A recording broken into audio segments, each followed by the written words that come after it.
There's a general kind of, in the media, there's a lot of that kind of stuff that people don't know about numbers. I'm a numbers guy. I'm a dweeb, all right? I apologize. I'm a bit of a nerd about these kind of things. I get really pissed off when people give out about, like, crime going up, when, say, the numbers are definitely going down. And then if you go, but the numbers are going down, they go, but the fear of crime is rising. And you're going, well, so what? You know what I mean? Zombies are at an all-time low level, but the fear of zombies could be incredibly high. It doesn't mean we have to have government policies to deal with the fear of zombies. It's ridiculous, for Christ's sake. The NHS, there was a survey in the NHS about dentistry where they found that some people are removing their own teeth. You know? And they brought on some senior dentists onto Sky News and gave out to him and said, how dare, this is terrible. People are removing their own teeth. And this guy stood there and went, well, obviously, systems should be put in place to deal with, which is stupid. He should have just gone, well, these people are clearly morons at the highest order. I mean, who removes their own teeth, for Christ's sake? I'm a dentist. I don't remove my own teeth. You know what I mean? But there's kind of a notion that everyone's opinion is equally valid. My arse! Bloke who's a professor of dentistry for 40 years does not have a debate with some idiot who removes his teeth with string and a door, right?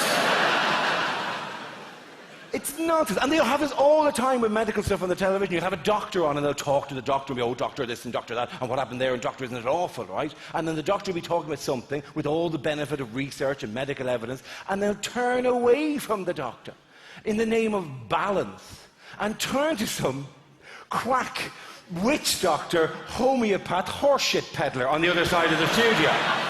And I'm sorry if you're into homeopathy. It's water! How often does it need to be said?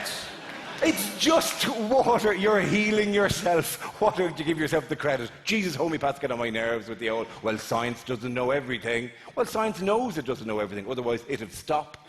But as well as that, you know, why would they bother? But as well, just because science doesn't know everything doesn't mean you can fill in the gaps with whatever fairy tale most appeals to you. No, well, the great thing with homeopathy is you can't overdose on it. Well, you could fucking drown. I'm sorry, it seems harsh, and I used to be much more generous about it, but right now I would take homeopaths and I'd put them in a big sack with psychics, astrologers and priests, and I'd close the top of the sack with string and I'd hit them all with sticks. And I really wouldn't worry who got the worst of the belt of the sticks, right? Anyone in answer to the difficult questions in life, the I don't know what happens after I die, or please, what happens if my loved ones die, or how can I stop myself dying? The big questions gives you an easy bullshit answer, and you go, well, do you have any evidence for that? And they go, oh, there's more to life than evidence. Get in the fucking sack. I'm sorry, herbal medicine. Oh, herbal medicine's been around for thousands of years. Indeed it has, and then we tested it all, and the stuff that worked became medicine. And the rest of it is just a nice bowl of soup and some potpourri. So knock yourself out. But it is just one of these like ridiculous things. Like, well, you never see that balance thing with really, really hard science. You never see it with like physics. Like, you never see like a guy on talking from NASA about a space station. They go, oh, Mr. NASA guy, you have a new space station. And they talk and then they go, right, but that's very interesting. But for the sake of balance, we must now turn to Barry, who believes the sky is a carpet painted by God. Barry, what do you think of this space station plan? Well, it's clearly ridiculous. What are they going to do? Hook it onto the carpet? You're absolutely right, Barry. You're very right. You're very right. You really are. Oh, I love that kind of stuff, like whatever. But all of that kind of nonsense of all the fairy tales, homeopathy, chiropractic, all of this kind of stuff, like whatever, ridiculous. And they make billions every year. Nutrition. Oh, I've spoken about this before. Here's my favorite little fact. If anyone describes this ever to you as a nutritionist, just be slightly wary, right? What they're saying may be perfectly true, but nutritionist isn't a protected term. Anyone can call themselves a nutritionist, right? Dietitian is the legally protected term. Right? Dietitian is like dentist, and nutritionist is like toothologist. I mean, I could call myself a nutritionist, and I'd be a phenomenally popular nutritionist. People would come from miles around. I'd be going, listen, you look fantastic. Let's have a pint. Come on, come on. You fat bastard, I'll wrestle you, right?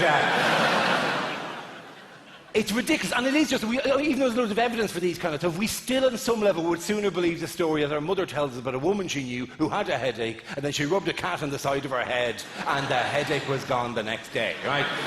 And we'll even take some things for granted about our own health. There's a thing on the cover of the London Evening Standard. The London Evening Standard, during the year, had this thing where it said 10 symptoms you should not ignore. And you read that and you're thinking, right, this is going to be something which I've had for a while, but it's been low level and I've never done anything about it, but it hasn't gone away and maybe I should get that checked out. That's what you presume it is, you know what I mean? And like, oh, that pain in my arm is still there. I can't seem to clear that chesty cough. The first 3 symptoms you should not ignore were rectal bleeding, loss of height, and sudden blindness.